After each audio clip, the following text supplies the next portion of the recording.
नमस्ते व्यूअर्स, स्वागत है आप सबका एक और नए वीडियो में। आज के वीडियो में हम बात करेंगे एक जादू की। मैंने बचपन से हमेशा सुना जादू के बारे में, चमत्कारों के बारे में, लेकिन हमने खुद कभी कोशिश नहीं की कि वो जादूगर बनने की।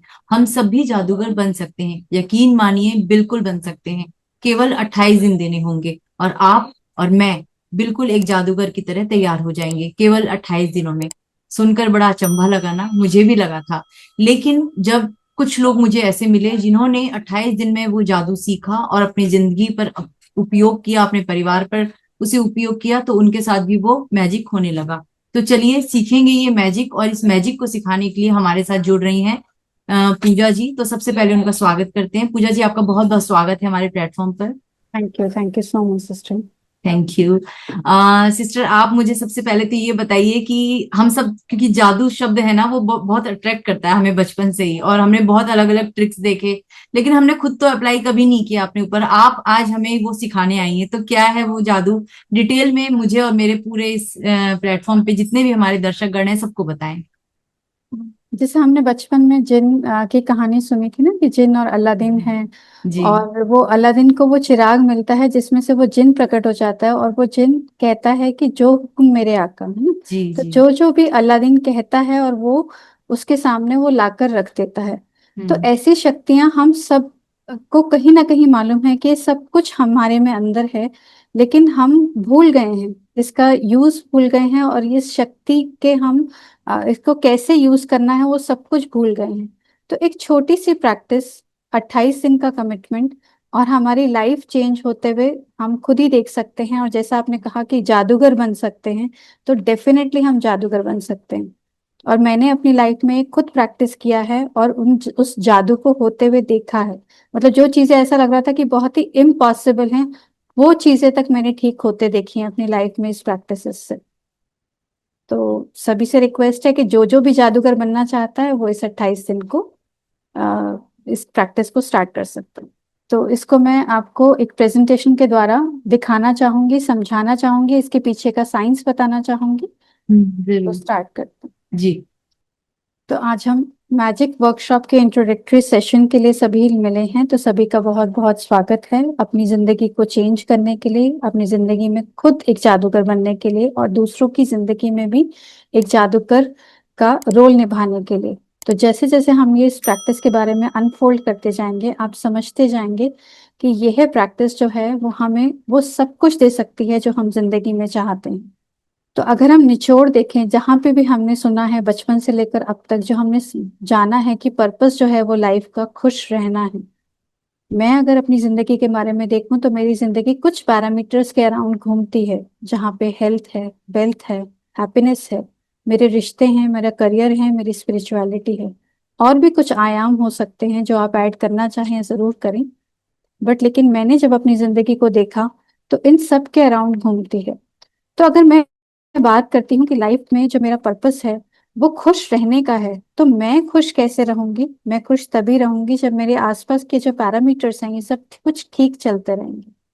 कभी उतार चढ़ाव आ भी सकता है, लेकिन क्या कोई ऐसा टूल है जिससे मुझे हेल्प मिले और मैं इन सब चीजों को ठीक कर पाऊं? क्या मैं अपनी जिंदगी को बेहतर बना सकती हूँ? क्या मैं अपनी जिंदगी को खुशनुमा बना सकती हूँ? तो आंसर है हाँ, मैं बना सकती हूँ। ये सारी चीजें, ये सारी शक्तियां मेरे खुद के पास हैं। तो अगर हम जाने कि हम अपनी लाइफ को जो हमने देखा कि जो लाइफ के पैरामीटर्स हैं, हम बात करते हैं तन मन धन जन के आसपास ना। तन क्या करता है? तन स्वस्थ रहता है तो हम ये इच्छा करते हैं कि यह शरीर जो है वो दूसरों की मदद करे, और मैं खुद भी अपने एफर्ट्स लगाकर स्पिरिचुअलिटी में आगे बढ़ूं। मन क्या कहता है? हमेशा अगर मन को खुश रखना है तो हम अच्छे विचार रखेंगे, मन को शांत रखेंगे, तभी वो मन खुश रह सकता है। वेल्थ को हम खुद के लिए भी यूटिलाइज करें और कम्युनिटी के लिए भी यूज करें। और ऐसा भी नहीं है कि हम कहें कि अगर रिश्ते जो हैं वो अच्छे ना चले तब भी हम खुश रह सकते हैं। Since we are social beings, तो हम हमें रिश्तों की जरूरत पड़ती है। तो क्यों ना कुछ ऐसी तकनीक हो जिसमें हमें आसपास के सभी रिश्तों से प्रेम और सहयोग मिले? क्या कोई ऐसी तकनीक हो सकती है? तो हाँ। और खुद भी अगर हम अपने अंदर झांक कर देखें तो कहीं ना कहीं कुछ वाइसेस पड़े हैं, जिसको हम काम, क्रोध, लोभ, मोह, अहंकार, ईर्ष्या, राग, द्वेष, इन सब चीजों से जानते हैं। कई बार हम अवेयर होते हैं, जैसे जैसे हम नॉलेज में, विजडम में आगे बढ़ते हैं, तो हमें पता चलता है कि ये वाइसेस हैं तो सही हम में, लेकिन इनको हटाने का हमें रास्ता नहीं मिलता, या इनको हटाने की हमें प्रक्रिया नहीं पता होती। तो ये जो प्रक्रिया हम आपसे शेयर करेंगे, तो इसमें सब कुछ इंक्लूडेड होगा। लेकिन इतना ध्यान रखिए कि जो भी हम यहाँ से मैनिफेस्ट करेंगे, जो भी आप चाहे हेल्थ, ना, तन मन धन जन कुछ भी मैनिफेस्ट करें, लेकिन उन सभी मैनिफेस्टेशंस में आपकी सभी इच्छाओं में समष्टि का कल्याण जुड़ा हो। अगर हम हेल्थ को मैनिफेस्ट कर रहे हैं, तो हमेशा रखें कि इस ये शरीर ठीक होते ही आप दूसरों की मदद करेंगे। मन को जैसे जैसे खुश रहेगा, वो औरों को हैप्पी रखने में, औरों को शांत रखने में, औरों को खुश रखने में मदद करेगा। जो भी वेल्थ मुझे मिलेगी, वो मैं अपने लिए तो जरूर लगाऊंगी, लेकिन औरों के लिए भी उसकी हेल्प करूंगी। रिश्तों के अच्छे होते होते ही मुझे क्या मिलता है? मुझे समय मिलता है, मुझे शांति मिलती है। और वो समय और शांति मैं दूसरों के लिए उसको यूज करूं। तो कुछ ना कुछ इस तरीके से हम करें और अपने आप से वायदा करें कि इस प्रक्रिया में जब भी जुड़ेंगे, तो सबसे पहले हम ये देखें कि मेरे साथ साथ मेरी समष्टि, मेरी सृष्टि, मेरे वर्ल्ड का भी कल्याण हो। तो थोड़ा सा और गहराई से इसको समझते हम देखते हैं कि हम सभी जानते हैं लॉ ऑफ ग्रेविटी काम करता है। कोई भी चीज अगर आ, ऊपर है तो उसको नीचे आना ही आना है, गुरुत्व आकर्षण बोलते हैं। लॉ ऑफ कर्मा हम सभी के लिए काम करता है, जो कर्म हम करेंगे वैसा फल हमें मिलेगा। लेकिन बहुत कम लोग लॉ ऑफ अट्रैक्शन के बारे में जानते हैं। तो लॉ ऑफ अट्रैक्शन एक ऐसा आकर्षण का सिद्धांत है जो ये कहता है कि जो हम बार बार सोचते हैं, जिसकी इच्छा हम बार बार करते हैं, वो हमारे जीवन में घटित होने लगता है। और जितना हम जो चीज बार बार सोचते हैं, हम वैसा ही बनते भी जाते हैं। अगर मेरी जिंदगी में दुख की जैसा मैं कहूँ कि दुख के थॉट्स बहुत ज्यादा हैं, तो मेरी लाइफ में और दुख अट्रैक्ट होगा। अगर मेरी लाइफ में मैं अपने आप को खुश रखती हूँ, तो उतना ही मेरी लाइफ में और अच्छी चीजें अट्रैक्ट होंगी। तो लॉ ऑफ अट्रैक्शन हमें प्योरली ये बताता है कि जिस चीज को हम चाहते हैं, शिद्दत से चाहते हैं, ना, डायलॉग भी है कि पूरी कायनात जुड़ जाती है उसको हमारे तक पहुंचाने के लिए। तो लॉ ऑफ अट्रैक्शन भी, जैसे लॉ ऑफ कर्मा है, लॉ ऑफ ग्रेविटी है, उसी तरीके से लॉ ऑफ अट्रैक्शन भी पूर्ण तरीके से अपना काम करता है। और इसको समझे कि हमने इसको कहा है लॉ ऑफ अट्रैक्शन, यानी कि सभी के लिए काम करता है। कभी कभी हम ये कह देते हैं जाने अनजाने कि पैसों से मोह या रिश्तों से मोह, क्या ये सही है?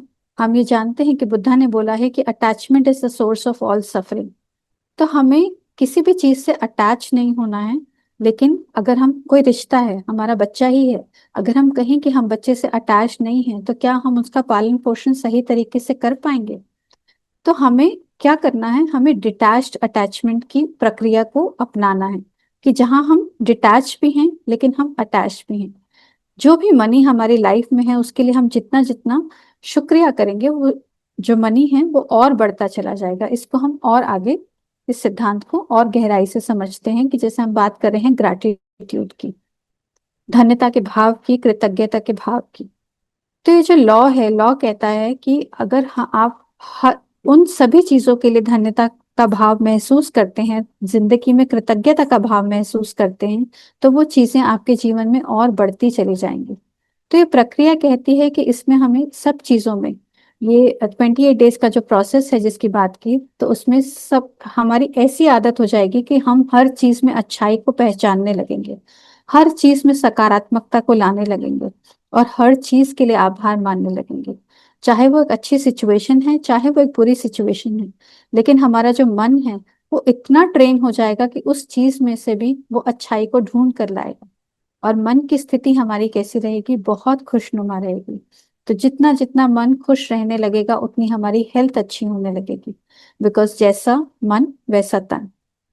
तो जैसे जैसे हम अपनी मन की स्थिति को अच्छा बनाने लगेंगे, हमारे रिश्ते बहुत सुंदर होने लगेंगे, हमारा करियर बहुत अच्छा होने लगेगा, हमारे पास वेल्थ भी बहुत आने लगेगी। लेकिन उसका बेसिक रिक्विजिट क्या है? उसका बेसिक रिक्विजिट है कि हमें आभार मानना होगा दिल से। जो उन सभी चीजों के लिए हमें मिली है, उनके लिए कृतज्ञता को व्यक्त करना होगा। निकोला टेस्ला ने अपनी जो टीचिंग्स है उसमें बताया है कि हर चीज जो इस यूनिवर्स में है, वो उसको हम इस टर्म्स में, एनर्जी, फ्रीक्वेंसी और वाइब्रेशन की टर्म्स में समझ सकते हैं। तो यानी कि इसका मतलब ये है कि जो भी, इवन हमारी जो बॉडी है, उसमें भी जो ऑर्गन सिस्टम है, फिर उसके अंदर जो ऑर्गन है उसमें मॉलिक्यूल्स हैं, उसके अंदर जो छोटे छोटे सेल्स हैं, उसके अंदर भी न्यूक्लियस है। न्यूक्लियस के अंदर भी जब गहराई से जाते हैं तो कुछ भी मास अवेलेबल नहीं होता, वो एक फ्रीक्वेंसी या वाइब्रेशन ही अवेलेबल होती है, तरंग ही होती है। तो हम ये तरंग जो है, अगर एक ग्रैटिट्यूड की तरंग को जब हम अपने अंदर से क्रिएट करते हैं तो उन तरंगों से भी हम कुछ बातें करके उनकी प्रचुरता को भी और बढ़ा सकते हैं। जैसे कि हम खाना खाते हैं, अगर उसके प्रति हम धन्यवाद करते हैं तो वो खाना हमारे मतलब हमारी जिंदगी के लिए हमेशा निश्चित होगा कि वो बढ़ेगा ही बढ़ेगा। इसको हम इस तरीके से समझ सकते हैं कि एक माँ के दो बच्चे अगर हैं, तो दोनों बच्चे जो हैं उनमें से एक है, वो जो है वो हमेशा कृतज्ञता के भाव को रखता है और दूसरा कंप्लेंट करता है। तो आप सोचिए कि अगर माँ के पास कुछ थोड़ा सा ही खाने के लिए कभी जिंदगी में हो तो वो किस बच्चे को देना पसंद करेगी? जिस बच्चे की कृतज्ञता की आदत है, क्योंकि जो दूसरा है वो हमेशा कंप्लेंट ही करेगा। इसी तरीके से यूनिवर्स हमारे साथ ये सब जो काम करता है, जितना हम कृतज्ञ होते हैं उतना वो और हमें बढ़ता जाता है, कृतज्ञ हर चीज के प्रति। कभी कभी हम जाने अनजाने कह देते हैं कि ये मोबाइल ही सारी मुश्किलों की या सारी प्रॉब्लम्स का जड़ है, बट एक्चुअली देखें कि हम मोबाइल से कितना कुछ सीख पाए। तो जो भी हम करें लाइफ में, जो जिस जिस चीज के भी संपर्क में आए, चाहे वो पशु पक्षी के संपर्क में आए, प्लांट्स के संपर्क संपर्क में आए, रिश्तों के संपर्क में आए, तो उन सभी के थ्रू हम एक सभी के लिए हम एक धन्यता के भाव को जब क्रिएट करते हैं तो वो सब घटित होने लगता है। और आप ये सोचिए कि जो भी इस आसपास, जैसे कहते हैं ना दीवारों के भी कान होते हैं, तो हर चीज हर वस्तु यहाँ पे सुनती है, बिकॉज हर वस्तु का जो एंड एलिमेंट है वो एनर्जी, फ्रीक्वेंसी और वाइब्रेशन ही है। तो कभी कभी हमारा ये सवाल उठता है कि हम किस चीज के लिए ग्रेटफुल हैं। क्या हमें लगता है कि हमारे पास कुछ है? अगर आप अपनी जिंदगी में थोड़ा सा झांक के देखें तो 95% चीजें हमारे पास ऑलरेडी हैं। कुछ एक 5% ही हैं जो हमारी लाइफ में थोड़ा सा मिसिंग है, लेकिन हमारा सारा जो ध्यान है वो उन 5% चीजों के लिए है, रादर देन उस 95% चीजों के लिए। तो सुबह जब हम उठे, हम देखें कि हमारी सांसें चल रही हैं, उसके लिए धन्यता का भाव। हम वॉशरूम में जाते हैं, पानी आ रहा है, टूथब्रश है, टूथपेस्ट है, बाल्टी, मग है हमारे पास, उसके लिए धन्यता का भाव। छत है हमारे ऊपर, उसके लिए धन्यता का भाव। किचन में हम जाते हैं, किचन भरपूर है। ऐसा नहीं है कि हमें सुबह, अगर हम सुबह ऑन करेंगे और शाम को जाके हमारे किचन में कुछ बनेगा, भरपूर है ना। तो कितनी चीजों के लिए हम धन्यवाद करें। ऑक्सीजन जो ऐसा लग रहा है जो हमेशा अवेलेबल है, हमें ऐसा लगता है कि हमारा हक है। हमने कोरोना टाइम में समझा कि वो ऑक्सीजन का कितना महत्व है। तो अपनी गैलरी में आप जाते हैं, अपनी बालकनी में आप जाते हैं, तो कितना धन्यता का भाव कि आज मैं फुल जैसे पोटेंशियल में मैं ऑक्सीजन को ले पा रही हूँ ना। मेरे हाथ पैर चल रहे हैं, मेरी बॉडी के लिए क्या मैंने कभी धन्यवाद दिया? मेरे हाथ चल रहे हैं, मेरे पैर चल रहे हैं, मेरी किडनीज अच्छे से काम कर रही हैं, मेरा लिवर अच्छे से काम कर रहा है, मेरा डाइजेशन प्रोसेस अच्छे से काम कर रहा है। तो कभी हमने देखा ही नहीं कि हमारे पास क्या है। और इस तरीके से हम इस चीज को समझ सकते हैं कि जो यूनिवर्स है वो हमारी भावों को समझता है, वो शब्दों को नहीं समझता। तो जितना हम 5% चीजों के लिए उन यूनिवर्स के सामने रोते रहते हैं कि ये नहीं है, ये नहीं है, तो उसको ऐसा लगता है कि अच्छा इस बच्चे को यही चाहिए, यानी प्रॉब्लम्स ही चाहिए, तो वो प्रॉब्लम से हमें भरपूर कर देता है। बट लेकिन जब हम उन चीजों के लिए ग्रेटफुल होते हैं और पूरे दिन में हम ग्रेटफुल रहते हैं, पूरे दिन में वो कृतज्ञता का भाव रहता है, तो हमारे जीवन में वो सारी चीजें बढ़ने लगती हैं। चाहे वो पैसा हो, चाहे वो हेल्थ हो, चाहे वो मन की खुशी हो, या वो रिश्ते हो, करियर हो, कुछ भी हो सकता है। तो एक पहेली थी जो बाइबल में थी, जिसको कभी भी ठीक से समझा नहीं गया। जिसका कहना है कि जो किसी के पास है उसे और मिलेगा और वह और अधिक समृद्ध होगा, और जो जिसके पास नहीं है वह भी जो उसके पास है वो उससे छीन लिया जाएगा। अगर हम इसको समझे तो हम पैसों के टर्म्स में समझते हैं कि जिसके पास पैसा है वाकई में ही बिल्कुल सही है, उसका घर बढ़ता जा रहा है। लेकिन जिसके पास पैसा नहीं है, जो गरीब है, वो और गरीब होता जा रहा है। बट इसका भाव पैसे से बिल्कुल भी नहीं है, इसका भाव कृतज्ञता से है। कि जो जिसके पास है, यानी कि जिसके पास जितनी कृतज्ञता है उससे वह और मिलता जाएगा और वो और समृद्ध होता जाएगा। और जिसके पास कृतज्ञता नहीं है तो उसके पास जो कुछ भी है वो उससे ले लिया जाएगा। तो हम देखें कि हमारे पास जो भी जॉब है ना, उससे पैसा घर पे आ रहा है, हस्बैंड कमा के ला रहे हैं, हम जो है वो घर पर रहते हुए भी सब चीजों को मैनेज कर रहे हैं, हमारी हेल्थ कितनी अच्छी चल रही है, रिश्ते जो हैं, बच्चे हैं हमारे घर में, किसी किसी के पास फैमिली भी नहीं है, किसी के पास छत भी नहीं है रहने के लिए। बट सोचे कि क्या कंप्लेंट, हम हमेशा कंप्लेंट मोड में क्यों रहते हैं? ऐसे ही एक फकीर थे, एक छोटी सी स्टोरी से शेयर करना चाहूंगी। एक फकीर थे, तो वो उन सभी को मालूम था कि वो जो है उनकी बात भगवान से हो जाती है, तो ये सबको पता था। तो एक व्यक्ति उन्हें मिलता है तो कहता है, मैंने सुना है आपकी बात जो है वो भगवान से हो जाती है, तो आप उन्हें कहना कि आपने मुझे बहुत कुछ दिया है, अब देना बंद कर दे। तो उन्होंने कहा ठीक है, मैं बता दूंगा। आगे जाते हैं तो एक बहुत गरीब व्यक्ति होता है, तो वो कहता है कि आपकी बात भगवान से होती है ना, तो प्लीज कहना कि मेरे को कुछ भी नहीं दिया लाइफ में, मतलब मुझे कुछ तो दे। तो वो जो फकीर व्यक्ति है वो जब भगवान से मिलता है तो वो दोनों की कहानियां बताता है। और वो ये कहता है, पहले वाले से कहना जो कह रहा है कि मुझे बहुत कुछ दिया, अब देना बंद कर दे, अगर उसको और नहीं चाहिए तो उसको बोलना कि शुक्र करना बंद कर दे, कृतज्ञ रहना बंद कर दे, मैं देना बंद कर दूंगा।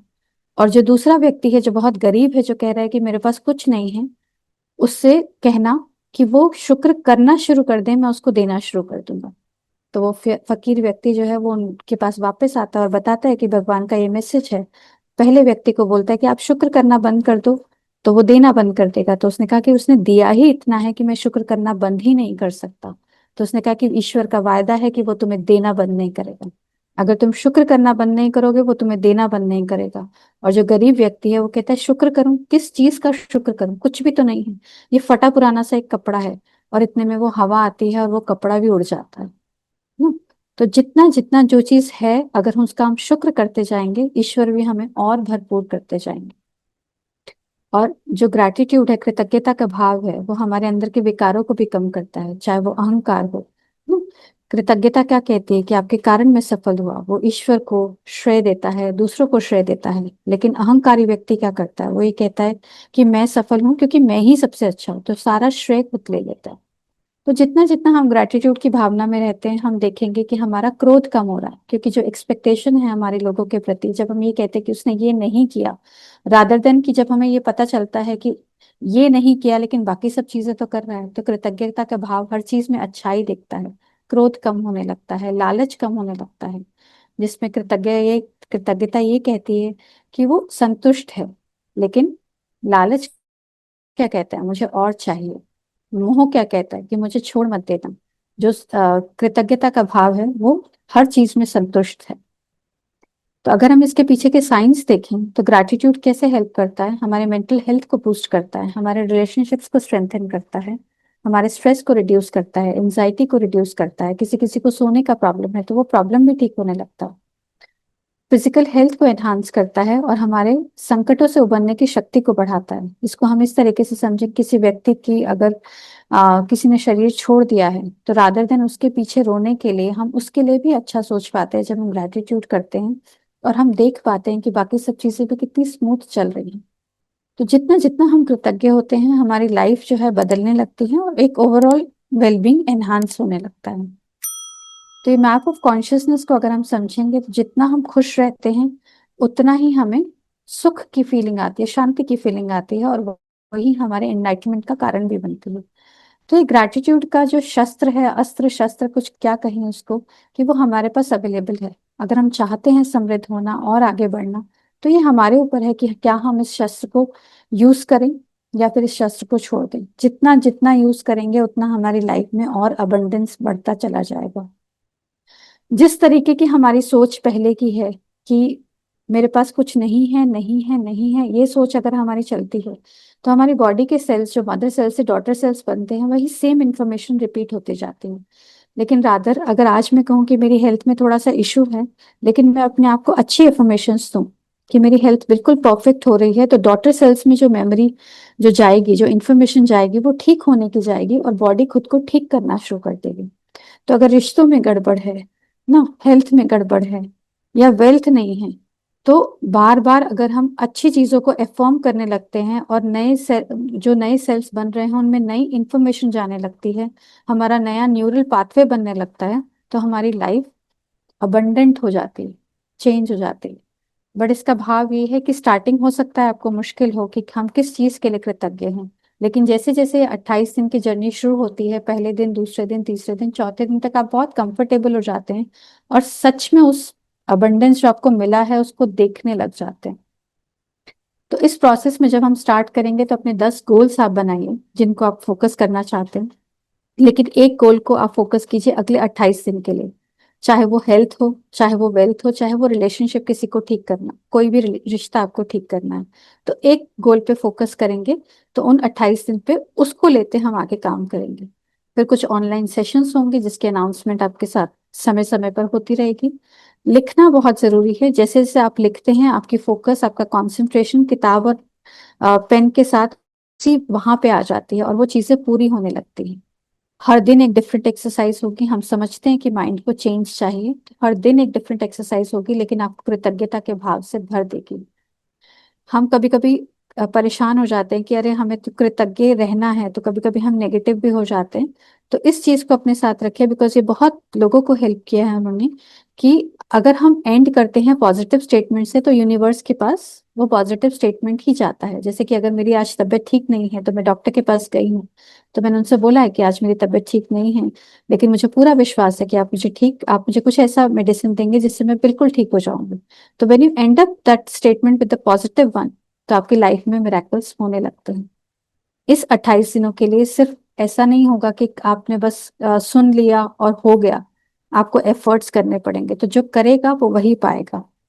अपने साथ ऑनेस्ट रहना है, कमिटेड रहना है और कृतज्ञता के भाव से भरना है। थैंक यू को अपने दिन का मंत्र बना देना है। हर चीज जो देखनी है उसके लिए शुक्रिया निकलो। जैसे जैसे प्रैक्टिस बढ़ेगी ये ऑटोमेटिकली होता जाएगा और आपको कुछ भी एफर्ट्स नहीं करने पड़ेंगे।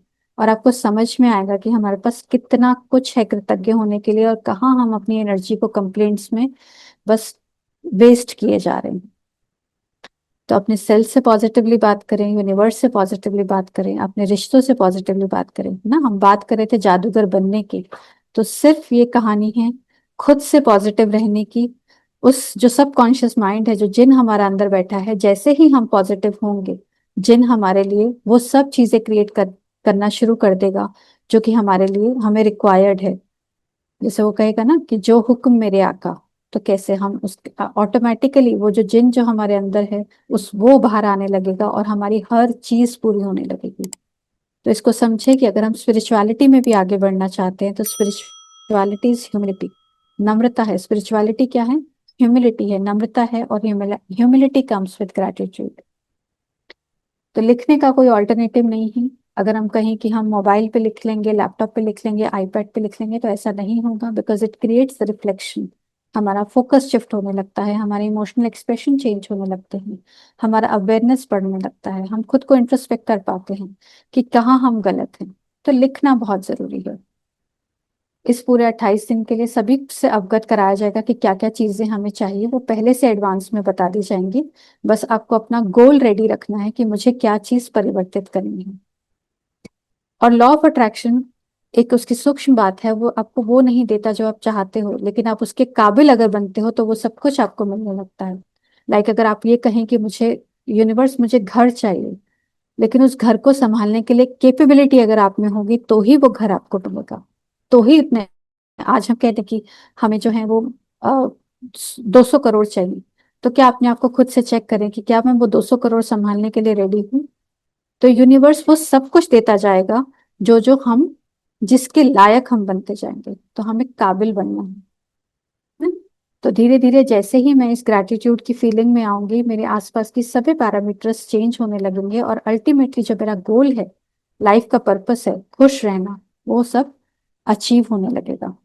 तो ये प्रोसेस के बारे में सिस्टर में भी और थोड़ा सा डिटेल से बता सकती हैं कि ये प्रोसेस हम कब से और कैसे शुरू कर रहे हैं। तो thank you so much sister. Thank you, आपको बहुत बहुत दिल से धन्यवाद, क्योंकि आप ये जो वर्कशॉप लेकर आई हैं, जो 2 जून से शुरू होने वाली है, 28 दिन की ये जो वर्कशॉप होगी, आई एम श्योर कि बहुत लोगों के जीवन में परिवर्तन लाएगी। मैं खुद इसका पार्ट बनूंगी। और दर्शकों, अगर आपने ये पूरा वर्कशॉप अभी जो आपने प्रेजेंटेशन देखी है और आपको लगता है कि वाकई में आपके जीवन में हेल्थ को लेकर आप जैसे बीमारियों से परेशान हैं, अपने रिश्तों को लेकर परेशान है, पैसों को लेकर परेशान है, अपने बच्चों की आदतों को लेकर परेशान है, उनकी पढ़ाई को लेकर परेशान है, जीवन की किसी भी चीज को लेकर अगर आप परेशान हैं, तो यकीन मानिए ये 28 दिन की वर्कशॉप अटेंड कीजिए। कोई पैसे नहीं लगेंगे, बिल्कुल फ्री है। आप इसको अटेंड कीजिए। सिर्फ आपको 1 घंटे का समय देना है इस वर्कशॉप के लिए, और फिर आप वो चेंजेस करते जाइए जो जो इसमें बताए जाएंगे। और 28 दिन के बाद आप खुद कहेंगे कि आपके जीवन में परिवर्तन आया है। आप खुद जादूगर हैं अपने जीवन को परिवर्तन करने के लिए। अगर जादू करना है तो खुद पे कीजिए। आपके ऊपर जादू होगा तो आपको देखकर और भी इस जादू को अपनाएंगे। तो इसकी जो वर्कशॉप की डिटेल्स है, इसके लिए हम एक व्हाट्सएप ग्रुप बनाएंगे। इस वीडियो के डिस्क्रिप्शन बॉक्स में आप उस व्हाट्सएप ग्रुप को ज्वाइन कीजिए। उसमें सारी डिटेल्स हम टाइम टू टाइम शेयर करेंगे। 2 जून से ये वर्कशॉप स्टार्ट होगी। कितने बजे हम रखेंगे, कितने बजे क्या होगा, सारी इंफॉर्मेशन उस व्हाट्सएप ग्रुप में आएगी। और सिस्टर आपको जो है टाइम टाइम पर जो भी इंफॉर्मेशन होगी उस व्हाट्सएप ग्रुप में आपको देती जाएंगी। तो आप अगर इंटरेस्टेड हैं तो इसका पार्ट बनिए। मैं खुद इसकी पार्ट बनूंगी। आपके हर जूम में मैं आपको मिलूंगी और उस वर्कशॉप में जो जो कराया जाएगा उसे मैं अपने जीवन में लेकर आऊंगी, क्योंकि मुझे पूरा विश्वास है कि जिस चीज की कमी मेरे जीवन में है, इस वर्कशॉप को अटेंड करने के बाद वो पूरी तरीके से ठीक हो जाएगी, सॉल्व हो जाएगी। तो सिस्टर बहुत बहुत धन्यवाद करती हूँ, आपने बहुत समय दिया। और ये जो, क्योंकि आज की डेट में कुछ भी फ्री नहीं मिलता, लेकिन आप ये जो लेकर आ रही हैं वर्कशॉप दूसरों के भले के लिए, तो जरूर परमात्मा ने आपको निमित्त बनाकर हमारे इस प्लेटफॉर्म पर भेजा है। मैं बहुत खुश हूँ और मैं उस परमात्मा का धन्यवाद करती हूँ, आपका धन्यवाद करती हूँ, जो ऐसी मैजिकल चीज हमारे इस प्लेटफॉर्म पे पहली बार होने वाली है। Thank you so much sister for inviting, कि मैं किसी की जिंदगी को बेहतर बनाने के लिए वो निमित्त बन सकूं। Thank you so much. Thank you so much. चलिए दर्शकों, आज के लिए विदा लेते हैं। वीडियो का डिस्क्रिप्शन बॉक्स चेक करना ना भूलें, व्हाट्सएप ग्रुप ज्वाइन करना ना भूलें, और 2 तारीख को तैयार रहें इस जादू को अपने जीवन में करने के लिए। तो चलिए फिर मिलेंगे, तब तक के लिए धन्यवाद।